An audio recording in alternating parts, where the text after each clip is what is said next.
Hi everyone, this is Yugal Agarwal, co-founder of the Novozo initiative. आज के session में हमारे साथ हैं पृथ्वी, जो कि ऑल इंडिया रैंक 35 है नीट 2020 में। तो आज इस सेशन में हम इन्हीं से बात करेंगे, इनकी प्रिपरेशन के बारे में और इन्होंने कैसे कैसे ये ढांसू सी रैंक लेकर आई है, ये सब कुछ अपना मंत्र देने वाले हैं आज। Hi Prithvi, thank you for joining us. Thank you for inviting me here. Thank you. अच्छा पृथ्वी, आप प्लीज़ अपने आप को इंट्रोड्यूस करेंगे हमारे स्टूडेंट्स के साथ। Okay, so my name is Prithviraj Singh, and I am from Patna, Bihar, and but I live in Kota, Rajasthan. I got AI 35 in NEET 2020, and I got admission in AIMS New Delhi. So I'm pursuing MBBS first year from here only. Okay, okay. अच्छा, ये session इसीलिए भी ख़ास है क्योंकि जो पृथ्वी हैं उन्होंने लास्ट ईयर ही क्रैक किया है, और जो लास्ट ईयर से जब से ये पैंडेमिक वगैरह चल रहा है तो स्टूडेंट्स को ज़्यादा अच्छे से इंटरेक्शन करने को मिल पाएगा कि हाँ भाई, जिन्होंने लास्ट सीन में उन्होंने क्या क्या प्रॉब्लम झेली और कैसे इसको सिक्योर किया। ठीक है। अच्छा, तो पृथ्वी, बिना ना आपका टाइम वेस्ट करते हुए एक बिल्कुल स्टार्ट कर देते हैं अपने सेशन को। हाँ जी। अच्छा पृथ्वी, जैसे आपकी जो ए आई आर 35 आई है, तो आपके नीट में मार्क्स कैसे थे, मतलब वो। नीट में मार्क्स मेरे 705 थे, फिजिक्स में 175, बायो में 355 एंड केमिस्ट्री में 175। अच्छा अच्छा, मतलब वही। तो मतलब आपका जो टॉपर से है 5-6 नंबर से ज़्यादा कम नहीं थे आपके, 15 मार्क्स का ही डिफरेंस था। हाँ जी, हाँ जी, हाँ जी। अच्छा, तो आपने एक पर्टिकुलर कोचिंग ज्वाइन करी थी या फिर एक सेल्फ स्टडी किया था, या क्या किया था? मैंने एलन ज्वाइन किया था, एलन कोटा। अच्छा, आप फाउंडेशन से या उससे भी पहले से कर रहे हैं आप? नहीं, 11th में ज्वाइन किया था, नर्सरी फेज में। अच्छा, अच्छा। अच्छा, तो आप स्टूडेंट्स को मतलब क्या एडवाइस करेंगे कि उन्हें मतलब फाउंडेशन से स्टार्ट करना चाहिए, यानी कि 11th क्लास से या 12th क्लास से, या फिर उन्हें पहले से कर देंगे तो प्लस रहता है या नहीं रहता है? देखो, अगर अभी के नीट के पैटर्न की बात करूं तो पहले से करना ज्यादा वर्थ इट नहीं रहेगा। 11 से आप कर सकते हो, वही बेस्ट ऑप्शन है।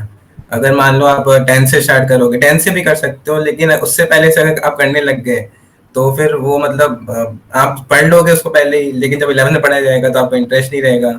तो मतलब इसलिए थोड़ा नेगेटिव पॉइंट सा बन जाता है कभी कभी। अच्छा, अच्छा। अच्छा, जैसे कि काफ़ी लोगों का मानना होता है जो टॉप 500 तक जिनकी रैंक्स आती है, वो तो मतलब प्रोडिजी ही होते हैं, मतलब वो बॉर्न टैलेंट के साथ आते हैं। तो आप क्या इस बात से एग्री करते हैं कि बॉर्न टैलेंट और हार्ड वर्क जो है 2 अलग-अलग चीज़ें हैं?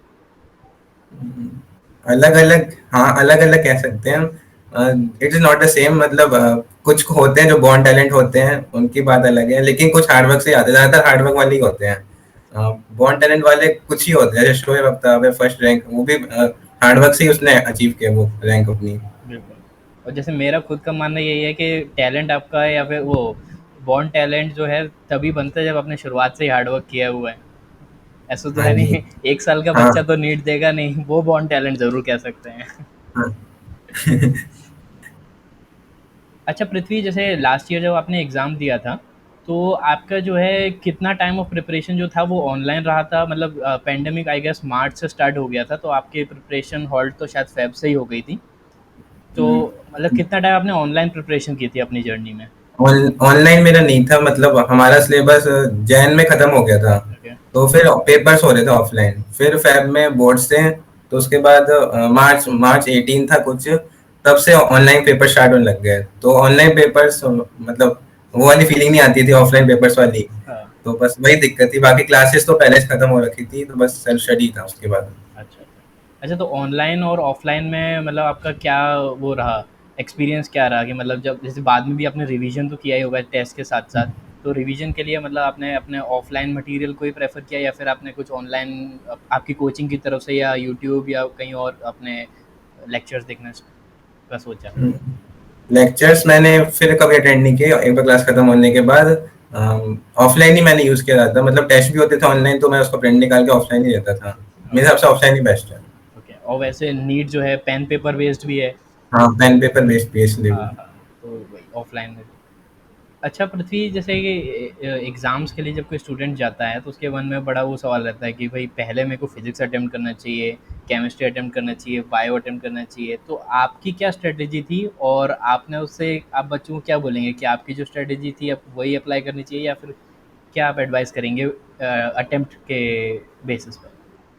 मेरी स्ट्रेटेजी थी कि पहले सबसे पहले बायो निपटाना है 30 मिनट्स के अंदर, फर्स्ट राउंड। मतलब मैं राउंड्स में करता था paper, first round second round. तो मेरा था कि फर्स्ट राउंड की बायो 30 मिनट्स में निपटानी है, और मतलब 5-10 क्वेश्चन बच भी गए तो वो बाद के लिए छोड़ना है। फिर मैं केमिस्ट्री करता था, उसको भी 45 मिनट्स में, मतलब ऑलमोस्ट 42-43 क्वेश्चन करने हैं। फिर बाकी rest of the time physics के लिए देता था। मतलब फिजिक्स जो हमारे एलन में जो पेपर होते थे उसमें फिजिक्स सबसे हार्ड आती थी, तो उसमें टाइम सबसे ज्यादा देना पड़ता था मेरे को। बट जब नीट में मैंने दिया तो असली वाले में तो मैंने बायो 30 मिनट्स में कर ली, केमिस्ट्री भी 30 मिनट में, और फिजिक्स 1 आवर में हो गई। अच्छा। तो मेरे हिसाब से बायो सबसे पहले करना बेस्ट रहता है, बट डिपेंड करता है आप कैसे क्या करते हो। लेकिन मैं ये कहूंगा कि जो आप करते आ रहे हो वही करना नीट में भी जाके, चेंज नहीं करना उसको। ठीक। अच्छा, तो लास्ट जैसे कि आपने बताया, तो आपके पास तो 1 आवर स्पेयर बचा होगा। तो उसमें हाँ, आपने उसने आपने क्या फिर से रिवाइज़ किया पेपर, या क्या रीसॉल्व करने की कोशिश करी? नहीं, मैं मतलब ओएमआर तो साथ साथ ही पढ़ता था, तो मतलब 2 क्वेश्चन बचे थे मेरे एक आवर में करने के लिए। तो उन्हीं के बारे में सोचता रहा आधे घंटे, फिर आधे घंटे मैंने बंद करके रख दिया पेपर, कुछ नहीं सोचा बस। अच्छा। ऐसे लेट गया था मैं। बिल्कुल। अच्छा, जैसे कि जब एग्ज़ाम स्टार्ट होता है, जब बेल बजती है, तो जैसे काफ़ी स्टूडेंट्स ऐसा कहते हैं कि जो फर्स्ट 30 मिनट्स होते हैं वो काफ़ी इंपॉर्टेंट होते हैं। इसीलिए जो है क्वेश्चंस का जो चॉइस है वो किस तरह करना चाहिए, मतलब जिससे जो आपके स्ट्रॉन्ग सब्जेक्ट्स हैं उनसे स्टार्ट करना चाहिए, या वीक्स हैं उनसे करना चाहिए? स्ट्रॉन्ग से करना चाहिए, जैसे कि मैंने बोला राउंड्स में, राउंड जो पहले इजी वाले हैं वो सारे निपटा लो, जो मतलब हार्ड वाले बच्चे हैं उनको लास्ट के लिए छोड़ो। मतलब अगर स्ट्रॉन्ग वाले मतलब जो आपका स्ट्रॉन्ग टॉपिक है उसको आप सारे कर लोगे तो आप कॉन्फिडेंस अलग बढ़ जाता है आपका। और जो बाकी जो हार्ड क्वेश्चन बचे उसके लिए मतलब कॉन्फिडेंस मिल जाता है कि अब मैंने ये सारे कर लिए, अब ये कर लूंगा। तो अब सारा फोकस आपका हार्ड वाले पे है, इजी वाले आप कर चुके हो, तो बिल्कुल। पहले इजी वाले करना फेवरेबल रहेगा। उससे कॉन्फिडेंस भी बिल्ड हो सकता है। हाँ, बिल्कुल। अच्छा, जैसे है ना, 2 टाइप के स्टूडेंट्स ज़्यादातर मेरे इंटरेक्शन में आए हैं। जैसे कि एक जो कहते हैं कि आप जो है मैक्सिमम अटेम्प्ट कीजिए, और एक जो कहते हैं आप नेगेटिव अवॉइड कीजिए। मतलब कि अगर जो मैक्सिमम से मैक्सिमम करो तो जो आपके 1-2 गलत हो रहे हैं वो बाकी लोग काउंटर फिट कर लेंगे, या फिर इसका वाइस वर्सा कि नेगेटिव अवॉइड ही करो भाई, जो पूरे 100% श्योर हो सिर्फ उसी के साथ करो। तो नीट में अगर किसी को एम्स चाहिए तो उसको कौन सी स्ट्रेटजी यूज़ करनी चाहिए? Of course maximum maximum attempt करने वाली, क्योंकि अच्छा। कंपटीशन ही इतना, एक क्वेश्चन भी आपने मतलब मान लो अटेम्प्ट नहीं किया, डर से अटेम्प्ट नहीं किया, हाँ। और वो मतलब आपको मान लो अगर आप अटेम्प्ट करते सही हो जाता तो फिर वो फर्क बन जाते हैं एम्स दिल्ली या फिर कोई कॉलेज में जाने के लिए। बिल्कुल। और लेकिन जैसे किसी किसी ने ऐसा एज्यूम किया हुआ है कि उसकी जो रैंक है 1000 से 3000 के बीच में लाई करने वाली है, तो उसको कैसी स्ट्रेटजी लेनी चाहिए?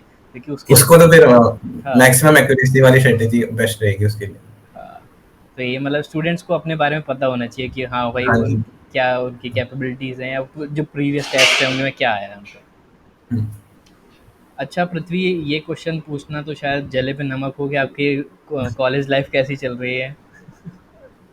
कॉलेज लाइफ अभी स्टार्ट हुई है, फिर से दोबारा रीस्टार्ट हुआ है। अच्छा। मतलब पहले तो ऑनलाइन था, वो तो बिल्कुल मतलब एक हिसाब से वेस्ट ही था, वेस्ट ऑफ टाइम था। हाँ। ना कॉलेज का थे ना घर के थे उस समय। अब फिर से रीस्टार्ट हुआ है, बट अभी पेपर चल रहे हैं तो मतलब वैसा वैसी वाली फीलिंग अभी नहीं आई। हाँ। बट 10 डेज बाद फिर से शायद अब फिर वो वाली फीलिंग आने लग जाएगी। अच्छा, ऑफलाइन क्लासेस स्टार्ट हो चुकी हैं आपकी? हाँ जी, हो चुकी है, पेपर चल रहे हैं अभी। अरे वाह! चलो, you are one of the few lucky ones. Engineering में अभी नहीं है ऐसा। हाँ, एक सेकेंड ईयर भी ऑनलाइन ही है ना उनका। हाँ, सबका। अच्छा, तो पृथ्वी, जैसे एनसीईआरटीज़ की बुक्स हैं, तो उनका क्या रोल है प्रिपरेशन में? मतलब कि काफ़ी जो टॉपर्स होते हैं, स्पेशली जो आपकी रैंक है, मतलब 500 तक, वो तो उनको डिस्कार्ड करने की बोलते हैं। मतलब कि भई फिज़िक्स है, भई आपको तो प्रॉपर प्रिपरेशन करनी है, तो NCERTs are too low to prepare. तो आपका क्या ओपिनियन है इस पे? एनसीईआरटी को बिल्कुल बॉयकॉट तो करना नहीं है, मतलब एक्स्ट्रा करना है, पर एनसीईआरटी भी करनी है, साथ में एनसीईआरटी कंपलसरी है, चाहे किसी भी सब्जेक्ट की, फिजिक्स केमिस्ट्री बायो करनी ही है। ओके। अच्छा, आप अपनी प्लीज़ बुक लिस्ट शेयर करेंगे कि आपने मतलब किस सब्जेक्ट में किस बुक या किस मटेरियल से प्रिपेयर किया था, और किसके क्या प्रोज़ एंड कॉन्स आपको लगे? मैंने तो एलन का मटेरियल यूज किया था पूरा, और एक स्पेशल बैच था एलन में, सारजी बैच था, उसका अलग से मटेरियल था वो यूज किया था। और जेई मेन के भी क्वेश्चंस के मतलब बुक्स थी वो सॉल्व की थी, एच सी वर्मा की थी फिजिक्स में। एंड बायो में कोई एक्स्ट्रा बुक नहीं की थी, बस एलन की। केमिस्ट्री में भी कोई मैंने एक्स्ट्रा बुक नहीं की, बस एसआरजी का और एलन का। हम्म, तो मेरे हिसाब से जो मतलब जिस भी कोचिंग में उसका मटेरियल यूज करना चाहिए, मतलब एक्स्ट्रा बुक्स के पीछे नहीं भागना चाहिए ज्यादा, जितना है उसको बेस्ट करना चाहिए बस। बिल्कुल। अच्छा, जैसे काफ़ी लोग बोलते हैं जैसे biology is a memory subject, तो आपने उसके लिए कुछ मेमोनिक्स या क्या अपने बायोलॉजी को कवर करने के लिए क्या स्ट्रेटेजी बनाई? क्योंकि उसका सिलेबस काफ़ी वास्ट है और मतलब उसमें मेमोनिक्स और मेमोरी बेस्ड चीज़ें ज़्यादा हैं ऐसा। अ, तो बायो को पढ़ने के लिए तो मेरा तो एक ही था कि बस बार बार पढ़ना है, तो उससे हो जाएगा। मतलब मेमोनिक में कम ही बनाता था, क्योंकि मतलब क्वेश्चन ट्रिकी टाइप के आते थे, तो उससे काम नहीं चलता था। बस यही स्ट्रेटेजी थी कि बार बार पढ़ना है, जितनी बार पढ़ सको उतनी बार पढ़ के बस खत्म करना है। Okay, okay. अच्छा पृथ्वी, आप अपनी जर्नी, जैसे जर्नी है, जर्नी में काफ़ी अप्स एंड डाउन्स आते हैं, आपने 11th-12th में प्रिपरेशन करी, तो आप उसमें से आपके कुछ मोमेंट शेयर करना चाहेंगे? मतलब जहाँ पे आपका मतलब आपको लगा कि अरे यार, अब तो मेरी एक्सपेक्टेशन से मैं काफ़ी नीचे जा चुका हूँ, या फिर अब मैं कैसे इसको रिकवर करूँ? 11th में था मेरे साथ, मतलब मेरी एक्सपेक्टेशन होती थी कि मतलब जो भी टेस्ट हो रहा है उसमें टॉप 10 में आना है या फिर टॉप 20 में आना है, तो कभी कभी नहीं आ पाता था। मतलब मेजर टेस्ट हुए, हुँ, उसमें टॉप 50 के बाद चलेगी रैंक, तो होपलेस हो जाता था कि ये क्या हो गया। लेकिन फिर मतलब पेरेंट्स मतलब बोलते थे कि अगली बार कर लेना अच्छा। तो मैं भी फिर मतलब पेपर एनालाइज करता था, 3 घंटे में, जितने 3 घंटे पेपर हुआ 3 घंटे एनालाइज करता था हर एक क्वेश्चन, कि मैंने क्या क्या किया। फिर उससे अगले दिन मतलब पेपर के अगले दिन मोटिवेट होकर फिर से लग जाता था। मतलब ऐसे ही अप डाउन आते रहते थे हर पेपर, कभी अच्छा आता था कभी बुरा आता था, लेकिन होप कभी नहीं आता था। बिल्कुल। अच्छा, तो जैसे आपने बोला कि आप मोटिवेट होके नेक्स्ट डे प्रिपेयर करने लग जाते थे, तो ऐसा मतलब मोस्टली सबके साथ नहीं होता, तो आप मतलब उन्हें क्या बोलेंगे कि हाँ भाई, ये चीज़ को अपना मोटिवेशन बनाओ, जिससे तुम ईज़िली अपने प्रीवियस डाउनफॉल्स को भूल पाओगे? मोटिवेशन तो अपने ड्रीम कॉलेज को बनाना चाहिए। मतलब जो ड्रीम कॉलेज है उसके बारे में सोचो, कि अगर मान लो अगर आप डिमोटिवेट हो चुके हो, तो सोचो कि अगर मान लो 2 साल बाद आप वहां हो गए, मजे कर रहे हो गए, तो अभी बिल्कुल, पढ़ लो आप। बिल्कुल, बिल्कुल। यही बेस्ट मोटिवेशन। अपने प्राइज़ेज़ को अपना मोटिवेशन बनाओ जो उसके हाँ बाद बिल्कुल मिलेगा। भाई। अच्छा। अच्छा, जैसे मेरे साथ भी ऐसा एक एक्सपीरियंस रहा है, जैसे मैं जेईई की प्रिपरेशन जब कर रहा था, तो मेरे 11th के टेस्ट में जैसे रेजोनेंस में था जब मैं, तो 23% तक मार्क्स भी आए हैं, मतलब 3-3 कॉन्जिक्यूटिव टेस्ट में। तो उधर तो बड़ी लगता था अरे ये तो अपने बस की नहीं है, चलो इधर बगल के कॉलेज में चलते हैं किसी में। लेकिन फिर आप मतलब कोई भी मोमेंट हो, आप बस अपना मोटिवेशन और कंटिन्यूएशन बनाए रखिए, तो आप ज़रूर क्लियर करेंगे और आपके परसेंटेज हैं वो 23 से 90s तक जाएँगे। बिल्कुल। अ,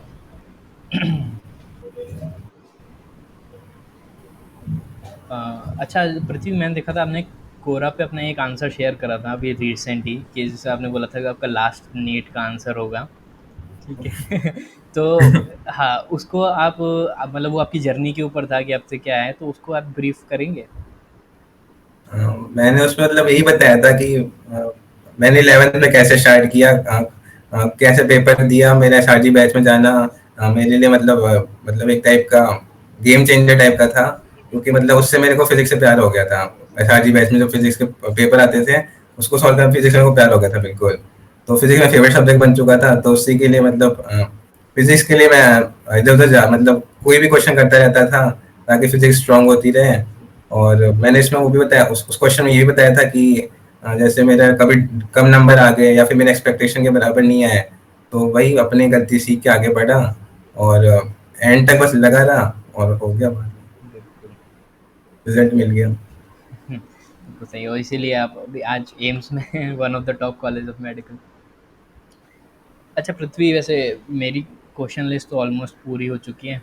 अगर आप कुछ टिप्स देना चाहें, स्टूडेंट्स को कुछ मंत्रास देना चाहें, स्पेशली इस टाइम में जो जिसमें एक साल उन सारे बच्चों ने ऑनलाइन ही प्रिपरेशन करी होगी, अब 12 सितंबर डेट भी अनाउंस हो चुकी है, तो अब उन्हें क्या करना चाहिए ये दो दो मंथ?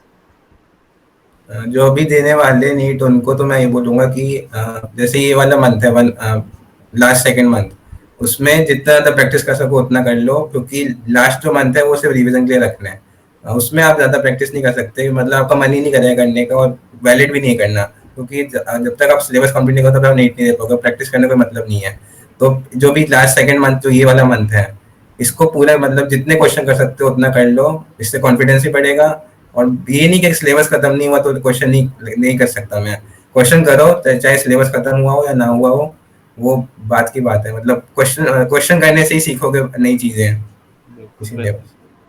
अच्छा, तो अब 2 क्वेश्चन आपके ये मेरे से पूछने के बचे हैं, जो कि cliché questions of this segment है कि भाई आप जो टॉपर थे तो आप हर डे कितना घंटे पढ़ाई करते थे? हाँ, जब क्लास से चलती थी मेरी ऑफलाइन तो 6 घंटे तो क्लासेस चलती थी और उसके अलावा 6 घंटे सेल्फ स्टडी, बाकी इस टाइम हॉबी से सोना। ओके, अच्छा हॉबीज़ में जैसे आप कैसे अपना माइंड फ्रेश करते थे? कौन सी हॉबीज़ थी आपकी? हॉबीज थी मेरी न्यूज़पेपर पढ़ना सुबह सुबह ही, और या तो फिर नीचे खेलना जाके फ्रेंड्स के साथ बैडमिंटन या कुछ भी, अ, या फिर यूट्यूब देख लेना या मूवीज देख लेना या फिर फैमिली के साथ घूमने जाना इधर उधर।